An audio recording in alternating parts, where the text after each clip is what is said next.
Hi అండి. రండి ఇవాళ సింపుల్గా మజ్జిగ పులుసు చూపిస్తాను. మజ్జిగ పులుసు చాలా రకాలు చేస్తారు, అందులో ఇది ఒక రకం. రెండు చూపిస్తాను.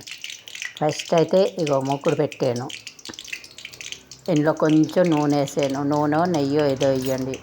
ఆవాలు జీలకర్ర చిట్పట్లాడుతున్నది. కొంచెం మెంతులు చూసారు కదా, కొంచెం ఇంగువ. ఇది ఎక్కువ నార్త్లో చేస్తారు, నార్త్ వాళ్ళు. చాలా బాగుంటుంది, రొట్టెల్లో కూడా తింటారు. ఎండుమిరపకాయలు బాగా ఆడుతున్నది.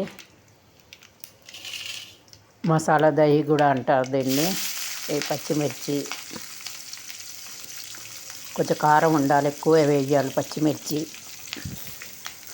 చాలా బాగుంటుంది. ఇది కొంచెం చిక్కగా చేస్తే మసాలా దహి అంటారు. రొట్టెల్లోకి తింటారు ఎక్కువ. పంజాబ్ వాళ్ళు, గుజరాతీ వాళ్ళు ఎక్కువ రొట్టెల్లో తింటారు. ఇది చాలా బాగుంటుంది.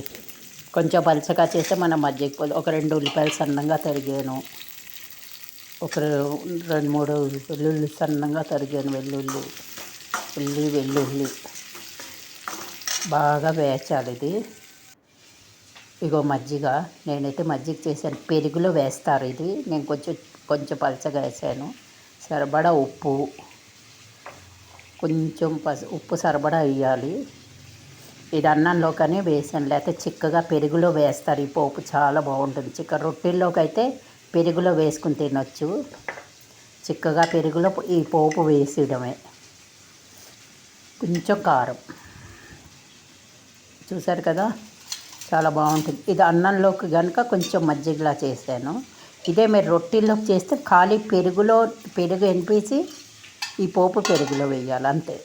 రొట్టెల్లోకి చిక్కగా ఉంటుంది. ఇక పోపు బాగా మార్చొద్దు, కొంచెం కచ్చాపచ్చా వేచాలి. పోపులు బాగా పక్కన నేను మొసరుపప్పు బీరకాయ ఉడికిస్తున్నాను. ఎర్ర కందిపప్పును బీరకాయ. ఇవాళ కొంచెం చల్లగా ఉన్నది, ఉట్టి మజ్జిగ తాగలేము, అందుకు పోపు పెట్టాను. సింపుల్గా నేను వండిదే మీకు చూపిస్తున్నాను. పోపు ఇందులో వేగింది కదా, ఎర్రగా మార్చొద్దు, బాగుండదు, చేదు వచ్చేస్తుంది. ఇప్పుడు ఇందులో వేసేద్దాం మజ్జిగ. దన్నంలోకి కనుక కొంచెం పలచగా చేశాను. మీరు రొట్టెల్లోకి అయితే పెరుగులోనే పోపు వేయాలి, అంతే తేడా. చాలా బాగుంటుంది. పెరుగుల్లోకి, పూరీలోకి, రొట్టెల్లోకి చాలా అంటే చాలా రుచిగా ఉంటుంది. చూడండి మజ్జిగ పులుసు. లైక్ సబ్స్క్రైబ్ తప్పకుండా చెయ్యండి. చూసారు కదా, సింపుల్గా అన్నంలో చాలా బాగుంటుంది తింటే.